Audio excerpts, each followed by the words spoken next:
8वीं अटैक को लेकर अमेरिका से आई डरावनी रिपोर्ट। न्यूक्लियर वॉर हुआ तो धरती का नामो निशान मिट जाएगा, रिसर्च ने कहा। भयंकर ठंड की आगोश में समा जाएगी धरती। दुनिया के कोने कोने में दाने दाने को मोहताज हो जाएंगे लोग, रिसर्च बता रही है। फेडरेशन ऑफ अमेरिकन साइंटिस्ट के रिसर्च में किया गया यह दावा।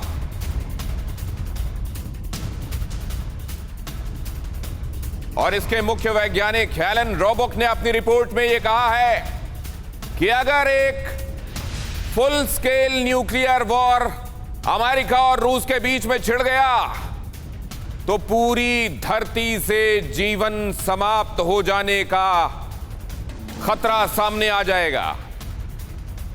फेडरेशन ऑफ अमेरिकन साइंटिस्ट की रिसर्च में क्या दावा किया गया है, कितने खतरनाक इशारे हैं ये। इसमें एक बात जो सबसे आखिर में कही गई है वो एक्चुअली मैं इस वक्त कहकर और फिर आगे इलैबोरेशन की तरफ जाऊंगा। उसमें यह बात कही गई है कि आज जबकि कोई बड़ी आसानी से किसी एक मुल्क के फैसिलिटीज को हैक कर लेता है, क्योंकि सब कुछ अब डिजिटाइज्ड है, कंप्यूटर बेस्ड है, बड़ी आसानी से हैकिंग हो सकती है, तब जबकि किसी हुक्मरान के दिमाग में कभी भी कोई भी खुराफात आ सकती है और एक बटन पुश करते ही ये न्यूक्लियर वॉर शुरू हो सकती है। तब ऐसे में इतना बड़ा जोखिम क्यों लिया जा रहा है? हथियारों का ये आर्सेनल रख के जो लड़ाइयां लड़ी जा रही हैं, कभी भी कोई भी कन्वेंशनल वॉरफेयर न्यूक्लियर वॉरफेयर में तब्दील हो जाएगा। और अगर ऐसा हुआ तो क्या होगा? परमाणु बम गिरा तो 14.7 करोड़ टन, 14.7 करोड़ टन, एक टन मतलब 1000 किलोग्राम।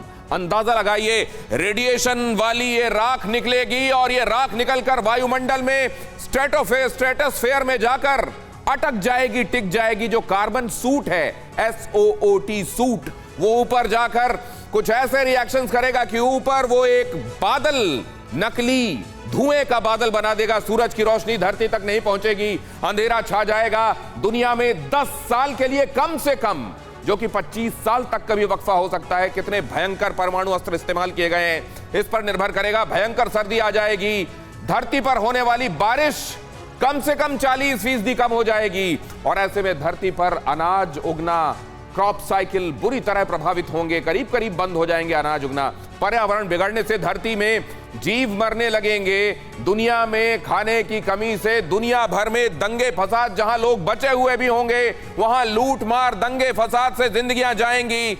रटगर्स यूनिवर्सिटी की रिसर्च में दावा किया गया। इससे पहले 12 साल पहले भी एक सिमुलेशन के जरिए नासा में स्टडी की गई थी, उसको और रिफाइन किया गया और दुनिया के सामने रखा गया है कि अगर रूस और अमेरिका के बीच में एक full scale war, nuclear war हो गया तो क्या होगा। न्यूक्लियर विंटर, विध्वंसक जुनून, न्यूक्लियर विंटर जो कि 10 साल से 25 साल तक इस दुनिया को ठंड में धकेल सकता है। उसके बारे में कहा जा रहा है कि कुल दुनिया में 17,000 के आसपास हथियार कहे जाते हैं।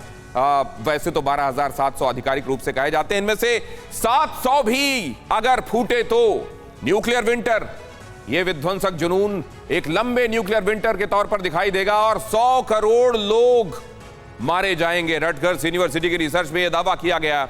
और अगर यह दावा सच है, जो कि जाहिर है साइंटिस्ट्स ने अपने जर्नल में, और वो भी ऐसी जियोग्राफिकल और एटमॉस्फेरिक कंडीशंस जिसमें अगर फुल स्केल वॉर होता है तो क्या क्या चेंजेस आएंगे, हर एक माइन्यूट डिटेल को इसमें कंसीडर किया गया है। और अगर ये दुनिया के सामने रखा गया है तो जाहिर है ये बहुत खतरनाक इशारे हैं। लेकिन क्या इन इशारों को समझा जा रहा है? क्या इस बात को समझा जा रहा है कि बेशक शरारत में ही सही, मान लीजिए अभी जैसे फॉल्स फ्लैग ऑपरेशंस होते हैं कि इस देश में अपने ही यहां पर कोई बम फोड़ा और ये कहा कि पड़ोस से कोई आकर बम फोड़ कर गया है। यहां जैसे रूस और यूक्रेन के बीच में चल रहा है, कई बार बेलगोरोद में आक्रमण होता है, यूक्रेन कहता है रूस ने खुद कर लिया। और इस तरफ कई बार आक्रमण होते हैं, उनको कह दिया जाता है यूक्रेन खुद अपने यहां हमले कर रहा है। इस तरह के फॉल्स फ्लैग ऑपरेशंस अगर हैकिंग के जरिए किसी ने कर दिए तो, अगर किसी ने हैकिंग के जरिए वहां जाकर उस न्यूक्लियर फुटबॉल को हैक कर लिया या उस रैकेट को हैक कर लिया, तो फिर कौन बचाएगा इस दुनिया को विनाश से? हमारे साथ जुड़ रहे हैं खास मेहमान, उनके साथ आज की शाम इस चर्चा को आगे बढ़ाते हैं और समझने की कोशिश करते हैं दुनिया इन सब खतरों को, जोखिमों को कंसिडरेशन में ले रही है क्या। मेजर जनरल संजय सोई हमारे साथ जुड़ रहे हैं, defence expert vice marshal OP Tiwari आज की शाम हमारे साथ, कमांडर राजीव सरदाना भी हमारे साथ आज इस चर्चा में जुड़ रहे हैं। आप तीनों का बहुत स्वागत करता हूं।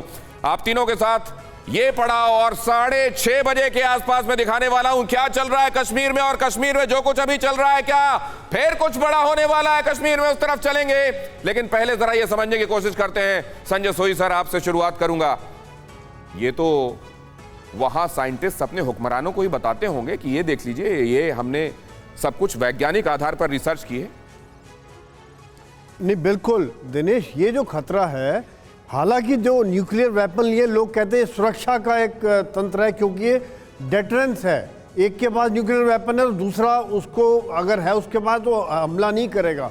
लेकिन जो आप बात कह रहे हो कि कोई हैक कर ले, या आज जिस प्रकार से दुनिया में माहौल चल रहा है, कल कोई मिलिटेंट या कोई रोग नेशन के पास न्यूक्लियर पावर आ जाए, जैसे अगर हमारा पड़ोस पाकिस्तान है, पाकिस्तान जिस प्रकार से वहाँ पर जो हालात चल रहे हैं वहाँ न्यूक्लियर पावर है, तो ये जो बात है ये वाकई में जो साइंटिस्ट ने बताया है, मैं तो कहता हूँ कि ये पूरा, इससे शायद और ज़्यादा खतरा हो सकता है मानवता को।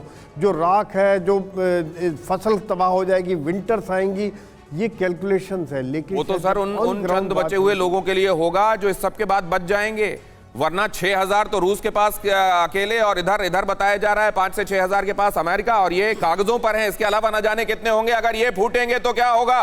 अड़ी सोमवार से शुक्रवार शाम 6 बजे सिर्फ TV9 भारतवर्ष पर।